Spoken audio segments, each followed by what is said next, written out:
বিশ্ব আজও ৩০০ জন স্পার্টানদের সাহসী নায়ক হিসেবে স্মরণ করে। অপরাজেয় যোদ্ধারা যারা থার্মোপাইলাইয়ে প্রাচ্যের বিশাল পারস্য বাহিনীর বিরুদ্ধে একা দাঁড়িয়ে থেকেছিলেন, সম্মান, সাহস এবং ত্যাগের প্রতীক হয়ে। তাদের গল্প বর্ণিত হয় বিশাল স্মৃতিস্তম্ভ, মহাকাব্যিক কবিতা এবং হলিউডের ব্লকবাস্টারে। কিন্তু যুদ্ধের ডাক এবং ঝকঝকে ঢালগুলোর আড়ালে লুকিয়ে আছে একটি জটিল সত্য, যা সময়, প্রোপাগান্ডা এবং মিথরচনার ছায়ায় ঢাকা পড়ে আছে। শুরু থেকেই ছায়ার মধ্যে ফিসিস করে ছড়ায় এক গুঞ্জন, ৩০০ জন ছিল পুরো বাহিনী নয়। তারা ছিল এক বৃহত্তর, বৈচিত্র্যময় জোটের অংশ মাত্র। আমরা যে গল্পটি ভালোবাসি তা যত্নসহকারে গড়া হয়েছে বিজেতাদের এবং গল্পকারদের দ্বারা, যারা স্পার্টার গৌরব বৃদ্ধি করতে চান। কিন্তু প্রশ্ন হল, কোন গল্পগুলো বেঁচে থাকবে তাকে নির্ধারণ করে। কোন অস্বস্তিকর সত্যগুলো নায়কত্বের কাহিনীর আড়ালে লুকানো হয়। ক্যামেরা পিছু হটতে থাকলে আমরা দেখতে পাই দমিয়ে রাখা ইতিহাসের ঝলক, ভুলে যাওয়া সৈনিকরা, গোপন রাজনৈতিক অজানা পরিকল্পনা এবং ইচ্ছাকৃত নীরবতা। দীর্ঘদিন ধরে বিশ্বের মন জয় করা গল্পটি হয়তো এক গভীর অন্ধকার সত্যের শুধুমাত্র বাহ্যিক ছায়া, যা উদ্ঘাটনের অপেক্ষায় রয়েছে। স্পার্টার চকচকে মার্বেল এবং গর্বিত স্তম্ভের নিচে লুকিয়ে রয়েছে এক কঠোর ও নিষ্ঠুর বাস্তবতা। এটি ঐতিহাসিক নায়কত্বের স্বপ্নময় যোদ্ধাদের স্বর্গ নয়, বরং একটি সমাজ যা নিষ্ঠুরতা ও নিয়ন্ত্রণে বেঁচে আছে। স্পার্টার শক্তির মূল ভিত্তি হল হেলট্রা, জমির সঙ্গে বেঁধে রাখা দাস শ্রেণী, যাদের অবিরত পরিশ্রম করতে হয় যাতে স্পার্টার অভিজাতরা তাদের সামরিক স্বপ্ন পূরণ করতে পারে। ভয়ের ছায়া ঘন ঘন বাতাসে ভাসে। হেলটরা সারাক্ষণ নজরদারির মধ্যে থাকে, স্পার্টার তত্ত্বাবধায়ক ও গোপন পুলিশের কঠোর দৃষ্টি তাদের প্রতিটি কাজের উপর থাকে। নির্মম শাস্তি এবং জনসমক্ষে অপমান তাদের দমন করার হাতিয়ার, যা শহর রাষ্ট্রের প্রতিটি কোণে বিদ্যমান শক্তির বৈষম্যের নীরব স্মারক। এই অন্ধকার ছায়ায় মোড়া জগতে স্পার্টার সম্মানের মুখোশের আড়ালে লুকিয়ে আছে নির্মম শোষণ। বন্ধ দরজার পিছনে রাজনৈতিক প্রতিদ্বন্দ্বীরা ভয়ের ছলনায় নিজেদের ক্ষমতা ধরে রাখে, আর সহিংসতা পৃষ্ঠভূমির ঠিক নিচে উত্থান লাভ করছে, যে কোনো মুহূর্তে বিস্ফোরিত হওয়ার অপেক্ষায়। মহান স্পার্টার যোদ্ধা সমাজ কেবল শৃঙ্খলা ও সাহসের ওপরই নির্ভরশীল নয়, বরং এটি এক এমন ব্যবস্থা যার ভিত্তি অনেকের দুঃখ ও আত্মসমর্পণের ওপর গড়ে উঠেছে। প্রসিদ্ধ ৩০০ স্পার্টান একা দাঁড়িয়ে ছিল না। তারা কোনো একাকী বীর দলের মতো নয়, বরং গ্রিক নগর রাষ্ট্রগুলোর মধ্যে গড়ে ওঠা বৃহৎ, জটিল জোট ও প্রতিদ্বন্দ্বিতার অভিজাত অগ্রভাগ ছিল তারা। অ্যাথেন্স, থিবস, কোরিন্থ এবং অন্যান্যরা স্পার্টার উত্থানকে ঈর্ষা, সন্দেহ এবং ভয়ের মিশ্র প্রতিক্রিয়ায় দেখেছে। তাদের আনুগত্য প্রায়ই দুর্বল এবং প্রকৃত বন্ধুত্বের চেয়ে রাজনৈতিক সুবিধার ওপর ভিত্তি করে গড়ে উঠেছিল। পর্দার আড়ালে স্পার্টার নেতারা ছিলেন দক্ষ কৌশলবিদ, যারা প্রভাব ও কৌশলের একটি সূক্ষ্ম খেলা গড়ে তুলেছিলেন। তারা অস্থির শান্তি চুক্তি করতেন, অনুকূলতা বিনিময় করতেন এবং নিজেদের মিত্র বলে যে নগর রাষ্ট্রগুলোকে বিভক্ত ও নির্ভরশীল রাখতে চেয়েছিলেন, তাদের মধ্যে বিবাদ সৃষ্টি করতেন। গুঞ্জন থেকে গোপন ষড়যন্ত্র পর্যন্ত ছড়িয়ে পড়ত। যখন নগর রাষ্ট্রগুলো ক্ষমতার জন্য প্রতিদ্বন্দ্বিতা করত, প্রত্যেকে স্পার্টার আকাঙ্ক্ষার প্রতি সতর্ক থাকত। এটি শুধুমাত্র পারস্যের বিরুদ্ধে একটি যুদ্ধ ছিল না, বরং এটি ছিল রাজনীতির একটি ময়দান, যেখানে পুরানো বিদ্বেষ ও ঈর্ষা স্ফুলিঙ্গ নিয়ে অপেক্ষা করছিল জ্বালিয়ে দেবার জন্য।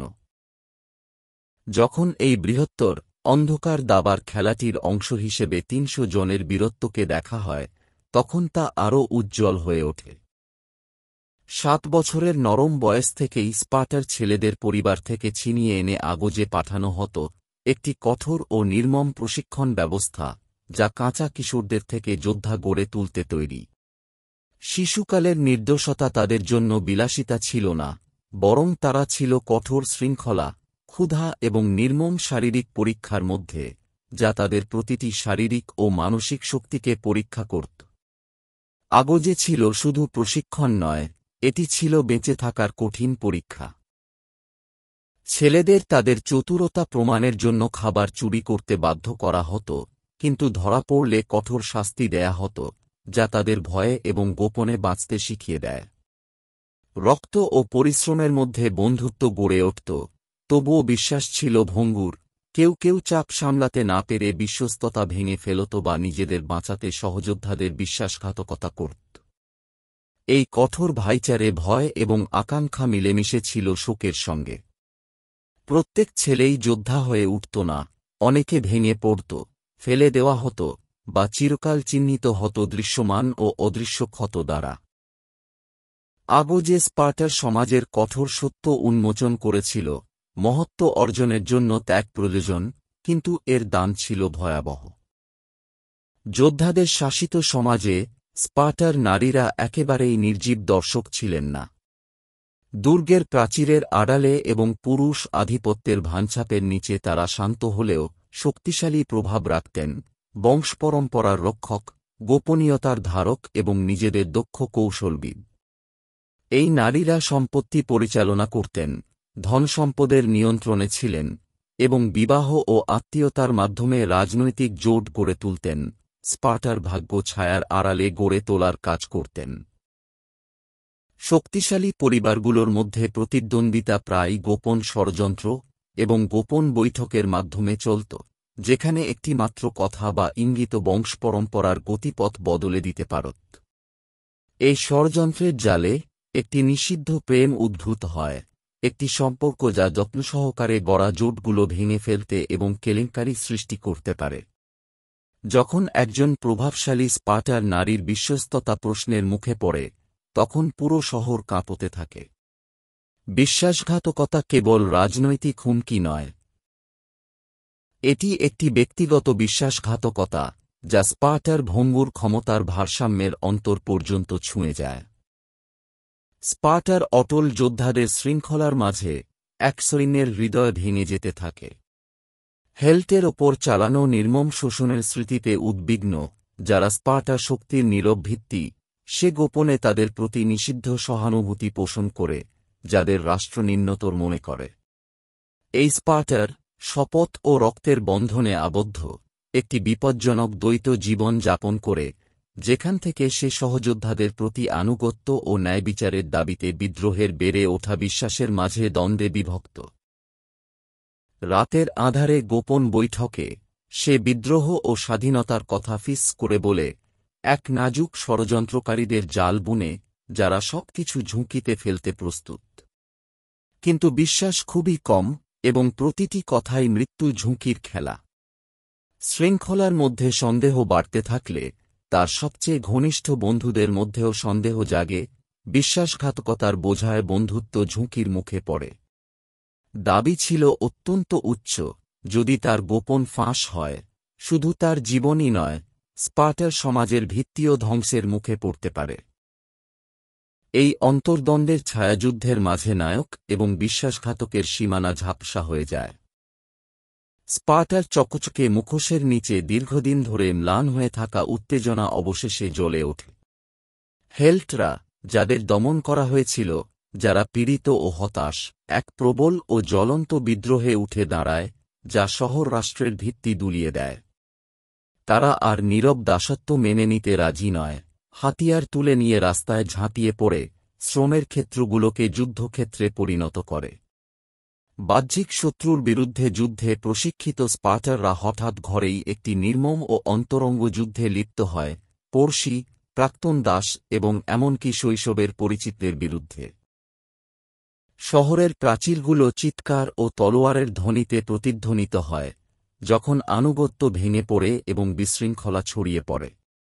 এই বিদ্রোহ কেবল ক্ষমতার লড়াই নয়, এটি স্পার্টার অস্তিত্ব, পরিচয় এবং ভবিষ্যতের জন্য একটি সংগ্রাম।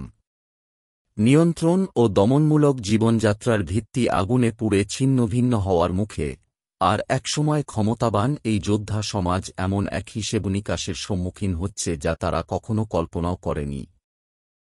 বিদ্রোহের আগুন তীব্র হওয়ার সঙ্গে সঙ্গে স্পার্টার রাজপরিবার রাজনৈতিক অস্থিরতার ঝড়ের নিচে কাঁপতে থাকে। দীর্ঘদিন ধরে ছায়ায় লুকিয়ে থাকা প্রতিদ্বন্দ্বী গোষ্ঠীগুলো এই বিশৃঙ্খলাকে সুযোগ হিসেবে কাজে লাগিয়ে আক্রমণের পরিকল্পনা করে। বিশ্বাসঘাতকতার ফিসফিসানি রাজপ্রাসাদের হলঘরে প্রতিধ্বনিত হয়, যখন উচ্চাকাঙ্ক্ষী অভিজাতরা অভ্যুত্থানের ষড়যন্ত্র সাজায়, জোট ভেঙে পড়ে, আর বিশ্বস্ত উপদেষ্টারা অন্ধকার রাতে অদৃশ্য হয়ে যায়। একসময় অটল ক্ষমতার প্রতীক ছিল রাজারা, আজ তারা নিজেদের একাকী এবং দুর্বল মনে করেন। হত্যাচেষ্টা বন্ধু ও শত্রুকে বিভ্রান্ত করে দেয়, আর প্রতিটি সিদ্ধান্ত নতুন সংঘাতের ঝুঁকি বাড়ায়, যা ইতিমধ্যেই ভাঙাচোরা নগর রাষ্ট্রকে আরও দুর্বল করে তোলে। শৃঙ্খলা ও ঐক্যের ওপর গড়া স্পার্টার সামরিক শক্তি ধীরে ধীরে ভেঙে পড়ছে, যখন জেনারেল ও সৈনিকরা নিজেদের আনুগত্য নিয়ে প্রশ্ন তোলেন। বাহ্যিক শত্রুরা স্পার্টার দুর্বলতাকে টের পেয়ে এগিয়ে আসে, একই সময়ে স্পার্টার অভ্যন্তরীণ ভিত্তি ধীরে ধীরে ক্ষয়প্রাপ্ত হয়। যোদ্ধা রাজারা কঠোর হিসাবনিকাশের মুখোমুখি হয়। যাদের শাসনকাল এককালে কিংবদন্তির মতো ছিল, তা এখন পতনের আগেই দোল খাচ্ছে, আর এর সঙ্গে পুরো নগর রাষ্ট্রের ভাগ্য অনিশ্চিত হয়ে পড়েছে। স্পার্টার একসময় অপ্রতিরোধ্য শক্তি ধীরে ধীরে কমে আসার সঙ্গে সঙ্গে শহরটি একটি চরম, নিঃসন্দেহ যুদ্ধের মুখোমুখি হয়, ৩০০ জনের কিংবদন্তি প্রতিরোধের তীব্র প্রতিধ্বনি। কিন্তু এবার যুদ্ধক্ষেত্রের গল্প সম্পূর্ণ ভিন্ন। বহু বছর ধরে সংঘাত ও অভ্যন্তরীণ কলহে ক্লান্ত ও ক্ষীণ হয়ে পড়া অভিজাত যোদ্ধারা আর তাদের ভূমির একমাত্র রক্ষাকর্তা নন। ছায়ার আড়াল থেকে এগিয়ে আসে অপ্রত্যাশিত নায়করা। সেই বিদ্রোহীরা, যারা একসময় স্পার্টাকে ভাঙার চেষ্টা করেছিল, এবং শক্তিশালী নারীরা, যারা এতদিন পর্যন্ত বন্ধ দরজার আড়ালে তাদের বল প্রয়োগ করতেন। নিজেদের শহরের প্রতি গভীর ভালোবাসা এবং নতুন ভবিষ্যতের স্বপ্নে ঐক্যবদ্ধ হয়ে এই ভুলে যাওয়া বীরেরা স্পার্টার আত্মাকে রক্ষা করতে জড়ো হয়।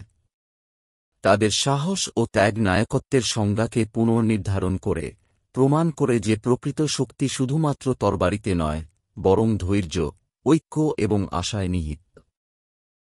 যখন ধুলাবালি জমে বসে, ক্ষতিটা ব্যাপক হলেও তারা যে ঐতিহ্য রেখে যায় তা বিশ্বকে স্পার্টার গৌরব সম্পর্কে জানানো সব ধারণাকে চ্যালেঞ্জ করে।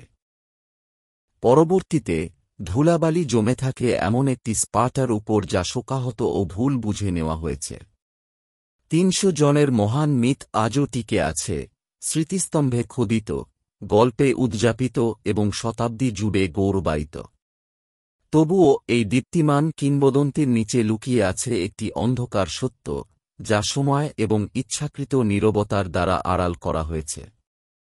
স্পার্টার প্রকৃত উত্তরাধিকার জটিল ও বহুমাত্রিক, এক সভ্যতা যা ত্যাগের ওপর গড়ে উঠেছে, অবশ্যই, কিন্তু তা একই সঙ্গে শোষণ, ভয় এবং ভাঙা মানবতার ওপরও নির্মিত। কোন গল্পগুলো বেঁচে থাকবে তাকে নির্ধারণ করে। ইতিহাস লেখার কলম কার হাতে থাকে?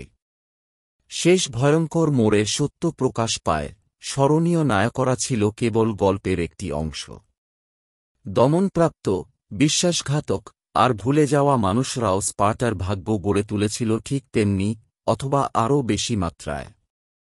প্রশ্ন থেকে যায়, ঐতিহ্য গৌরব দিয়ে নির্ধারিত হয়, নাকি তার ছায়ায় ছেড়ে যাওয়া জীবনের দ্বারা?